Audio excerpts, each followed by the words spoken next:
laughing. And if you look camera in my room, I'm by myself. I look like a madman. Yep. But in actuality, I'm in the Wild West with my buddies having a great time fishing, trying to catch the biggest fish. I had a similar experience and continue to do so in New World. To go back to our loneliness conversation before, because it seems like, this might be generalizing a little bit, but like a certain type of person gravitates towards these games. And so I found a lot of like very intelligent, seemingly very capable of doing like high level work, but for whatever reason, they don't feel like they belong in ordinary society. And so they invest their significant mental resources into like solving the puzzles of the game or becoming a wealthy aristocrat avatar instead of real life. And it blows my mind.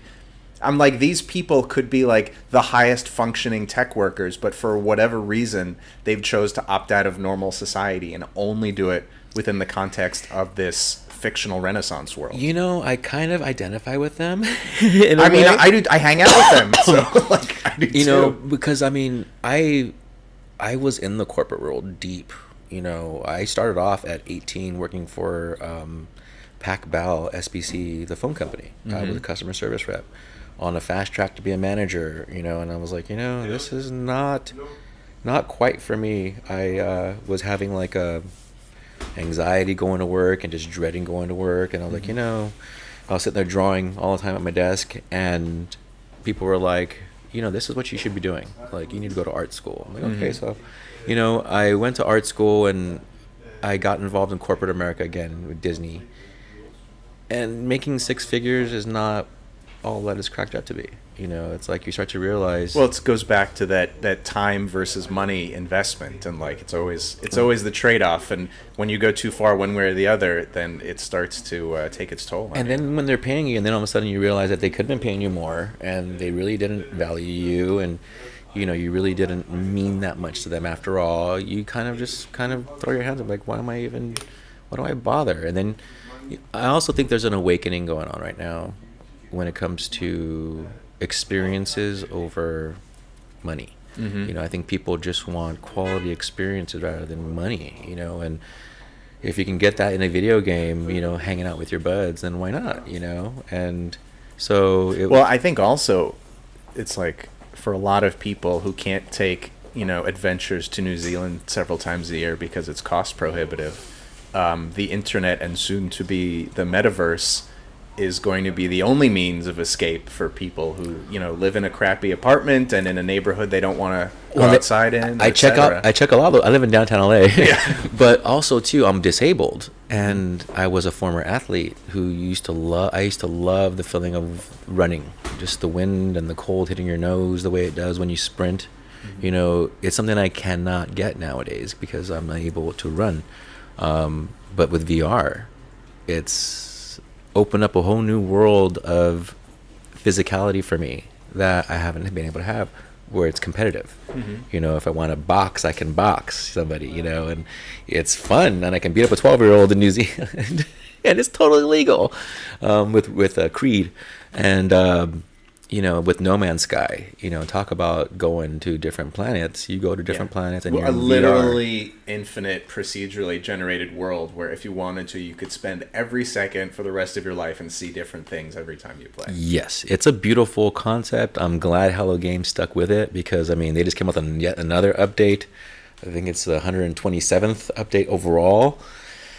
Man, and this one was just for VR because the VR 2 came out for the PlayStation. So speaking of AR, VR, do you have any thoughts about, there's a lot of hubbub recently on the internets about like the new TikTok filters that are like so real that they make Gen Xers look like they were teenagers, and they make women look like they've had plastic surgery, and you literally, it's not like a kitty cat pasted over somebody's face. Like, you really can't tell the difference. Yeah, I've seen some. And this is affecting people's perception of themselves and possibly affecting whether people want to go out as their normal selves and be seen without the filters. And we're very quickly, Google Glasses kind of flopped, but I think we're still very close to the world where you're going to have some kind of prosthetic or contact lens or built-in cybernetic implant where everything that you see will have the AR overlay on it, and so the filters will be permanent and everyone will look the way they want their avatar to look. You have any thoughts about that? That that world is scary. That is scary.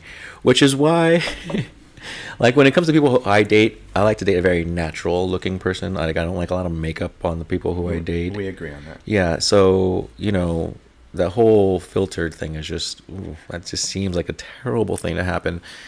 And because it's also scary because it's like women are already used to the putting on the artifice and like makeup and all this stuff to make themselves look better, and so it seems almost like a natural extension that then you would just digitally enhance your face because it's convenient and it's faster and it's easier, but like it kind of gets scarier and scarier. you know, and love yourself. Learn to love your imperfections, your stretch marks. That's the main thing I can say to anybody, man or woman. Learn to love yourself as much as possible. No one's perfect. It's an impossibility. Get that out of your head of a perfection. You know, there's always something off one of us.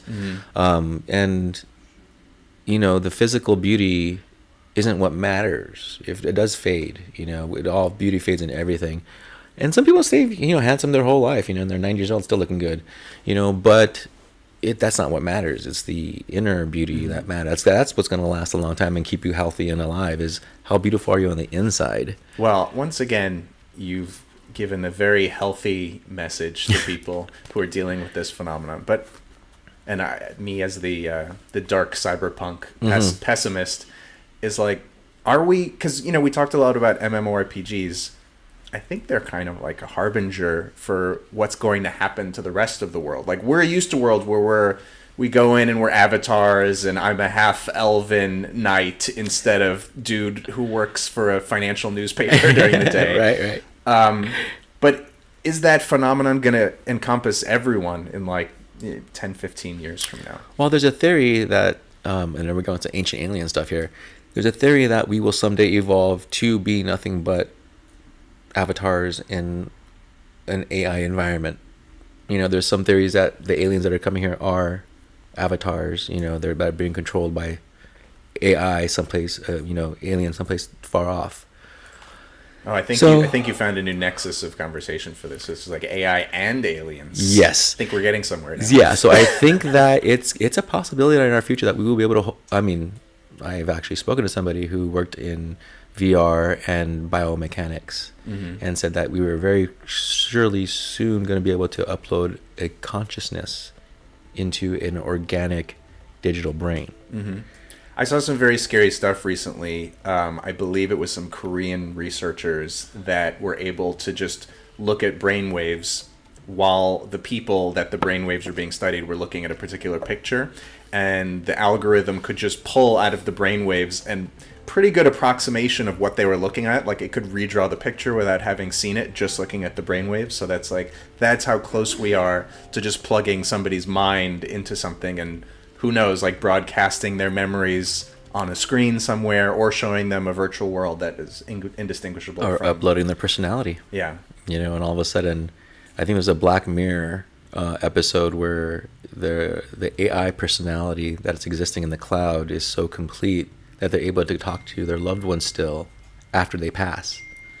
Yeah, I saw that one. Yeah, that's it. I mean, that's some... That also exists to some extent now, where there's like a chat GPT-like AI who you can feed, you know, diary entries or phone conversations you've had with a lost loved one, and then it'll be like, I'll take it from here. And I'll approximate their personality so that you can get closure by talking to that person. Oh my goodness. I mean, it's scary. That to me just sends chills on my spine. You know, it's creepy, it's weird. I mean, I think we as humans need to, you know, understand our limitations, and also too that, you know, my belief is that this isn't the end of all life. Like, this is just a stopping stage of experience for our souls before we move on to something else.